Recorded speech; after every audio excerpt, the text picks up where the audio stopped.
Okay. Thank you, Father Coop, Father Becker, Reverend Fathers, any honored guests, and finally, my brothers. I grew up as the 8th child out of 10 kids on a small dairy farm next to a town of only about 1,200 people. I grew up as a typical Catholic, going to Mass every Sunday, and God was at the center of how my parents lived their lives and ran the farm. Now, my story is unique mainly for one reason. I have identical twin brothers, Todd and Gary, who are now priests.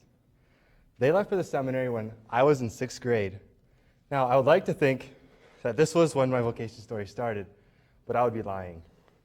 The only thing I cared about when they left was honestly the fact that I had to start milking cows. And this was not a design of events. I really wondered why we didn't just force criminals to milk cows instead of serving time. But I guess we have laws against cruel and unusual punishment.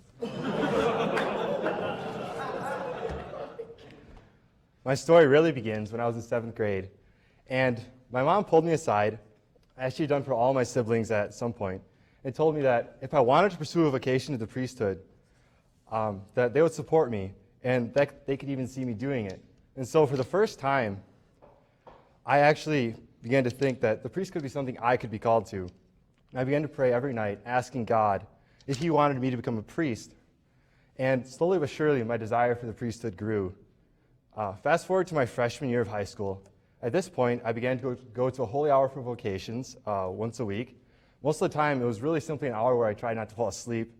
But there were many times where I recall the Lord giving me great peace and joy about the priesthood, especially at about being able to perform the sacraments, and most especially at the thought of the Eucharist and being able to bring people back to church through reconciliation. The summer of that same year, after our family party, my brother Gary asked me if I would like to come and visit the parish at which he was staying. I thought, sure, why not? It'll get me out of milking cows. What I didn't know was that I was visiting Gary on the last day he would be at the parish, and as he was leaving, I really saw that he was going to be missed greatly. He had brought the love of Christ to the people, the parishioners, and had received great love in return.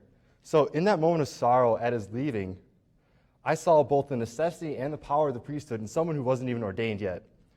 So in my brother Gary, there was a witness of love between the Christ and his people, and I began to desire this priesthood more and more and thought for sure that I would go to seminary.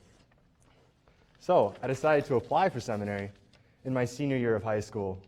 However, during the long application process, I began to realize that while I desired the priesthood greatly and thought God was calling me, I thought almost every other profession would have been an easier choice. This frustration arose because I knew the Lord was calling me, but I could not understand why. During the application process, I kept coming to the question where you jot down your skills, and I realized that while I was good at milking cows, disking fields, and repairing barns, I really lacked the skills that I saw priests and seminarians needed. Skills like interacting well with people, being a leader, being happy with praying a holy hour every single morning. And I want to tell you how badly the thought of having to give a homily terrified me. It turns out that milking cows is not very for public speaking. So I brought this concern to my vocation director, Father Linden, asking him what I could possibly bring to the priesthood. And I even noted my lack of skills. And do you know what he told me? Father said, "You're right. You don't bring anything to the priesthood." Ow! But he then went on to explain how it is Christ's priesthood that we are living out, and He brings everything to it. So it is only through having His powerful love in our heart that we can become good and effective priests. And it gave me great joy and peace to realize that I was focusing too much on my own weakness and needed to learn to rely more on God's strength.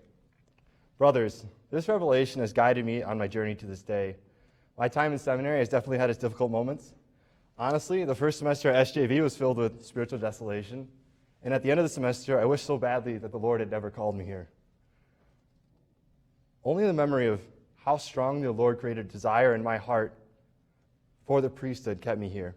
Yet, through that trial, I grew so much closer to the Father and learned to rely on Him more and more.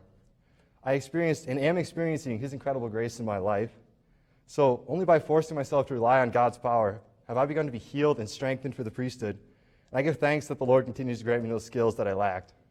I can even find myself desirous of giving homilies. Be encouraged by this, for if the Lord can do it in me, He can do it for anyone else. Now more than ever, I desire the holy priesthood, and God willing, I hope one day to become one. Praise be Jesus Christ. Amen.